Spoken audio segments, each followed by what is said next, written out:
Okay, on to the next part of the warmer. You will notice that there were some new adaptations made to each warmer, and it consisted of this box down here.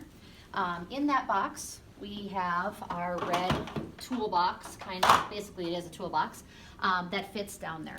The warmer does not have to be raised super high to be able to get that out. I just have the warmer raised right now because I'm super tall, and that's the height I would want it to be, not. But it is high for some reason right now, but it is easy to get out. So if you do need to use this, just pull it out, and you would set it on a table in the room. Bedside tables work great for this. So unhook both these latches. There's two little latches on this side as well. And I kind of like to think of this box as being kind of more the respiratory box. It's got a lot more airway supplies in it than really anything else. So we've got our laryngoscope blades, which we've got two of each one, size 1s, size 0s, and down in there is the size 00s as well. So our very preterm, our preterm, and then our full-term children. Okay, so then next we go on to oxygen administration supplies. We've got cheeky pads for nasal cannula. We've got, this is the extension tubing with the adapter taped right to it. We've got nasal cannula, infant nasal cannula in there, and we've got our little simple mask. We do have one on the warmer as well, so it is a backup, but you do have the extra one there, okay? So put those back. Onto the tubes. So over to this side, we have our size number 1 infant LMA, okay? You will notice this is for less than 5 kilograms, a 5 kilogram baby, 5 times 2.2, that would be like a 10-pound kid. So unless you're planning on using these on kids that are over 10 pounds, which a lot of times we don't have that big of a baby born, this size 1 is all we will need, okay?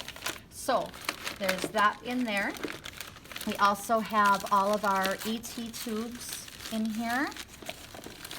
Pull them out, all different sizes, which is perfect. We're very prepared. We've got size 2, 2.5, size 3, a couple different brands, so or styles of packaging, but they are both size 3s, 3.5, and all the way to 4. Okay. Your most common sizes you're going to probably use are going to be more in that 3 range, your 3, 3.5. If you've got a kid big enough for a size 4, that's great. So you would use those sizes. So that is your tubes. You also have cath and sleeve, plastic catheter. The 8 French is what size it is. This is for when you've intubated your child and now you're going to go down the tube and actually suction out the secretions. You can use that to go down the tube because your DeLee suction is going to be really big and it's probably not going to fit down your tube, and if it does, it's going to be very tight. Okay, so we've got a few different size oral airways depending on the size of the baby, and also in here you've got your stylet. So intubation supplies, the things you would need to prep the airway to intubate, and if for some reason you can't intubate, you've got that LMA as a backup.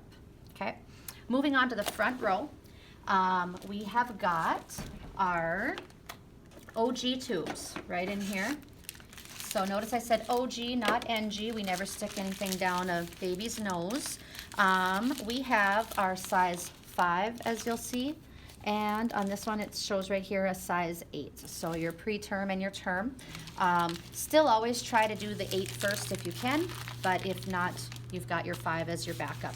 We're gonna use these anytime we've got a baby on any kind of respiratory support. So if you've got them on a nasal cannula, if you're using the simple mask, if you're intubated, if you're doing the CPAP with the neopuff, you're gonna use one of these. Thread it down, it's an OG, it's going to relieve that gas, that pressure that you're putting into the belly, because even a nasal cannula at a ½ a liter or 1 liter is going to pump in air into the belly in addition to, you know, giving the baby some oxygen into the lungs. So we want to make sure that that baby has a gas relief. So a little more in depth than I planned on this one being, but that's what I do. So we've got the OG tubes, 5 French, 8 French. We've got tape in here to secure it, okay? And we've got a 20 mil syringe so that we can pull back some of that air from the OG after we initially place it, and then leave the syringe attached to the OG tube. Okay, moving on to the next section, CO2 detector and oximeter probe. So just like it says, I've got an oximeter probe, which is actually my second one on the Warmer, as you'll see. And then you got your CO2 detector for when you're intubating. Make sure that we are actually in the airway. See that color change? So those are both there. Next one, we've got a bulb syringe and mech aspirator. So just like the name says, bulb syringe here, meconium aspirator here. Meconium aspirator, we are aware that we're not really going to use it that much anymore, if at all, but doesn't mean that we can't and that we won't, so it is available. Next side here, and this might be something that's a little bit new to some that maybe haven't noticed it being in here yet, but we've got Ambu and Neopuff masks. What's new is that we got this teeny tiny one, this size 00. This is going to be for our really preterm children. So we've got one of each size in here, okay? You'll also note that there is typically a size 1. So we have a 00, a 0, and a size 1. There's typically a size 1 set up on the Neopuff, or should be when you're doing your initial setup with the mask on it. So it's always set up for a term child. If you know that you maybe are going to have a smaller baby, or the possibility, you may want to pull these out ahead of time. But they are all right down here. So this is kind of your airway, your respiratory style box, kind of what, like I said, what I like to think of it as. And then it just kind of locks up on the sides here. And in the front, you can slip it back down underneath the Warmer. Another thing to note, you will see that it's labeled on the sides. It's on the side, it says hats and diaper. Right along the front here, when you pull this open, there should be hats and diapers in here. We don't need a month's supply in there, but there can be a couple hats and a couple diapers so that they're right at the ready in case your child soils the diaper right away, or somehow soils the hat, or needs another hat for whatever reason. But those can be stocked right in there for right after birth.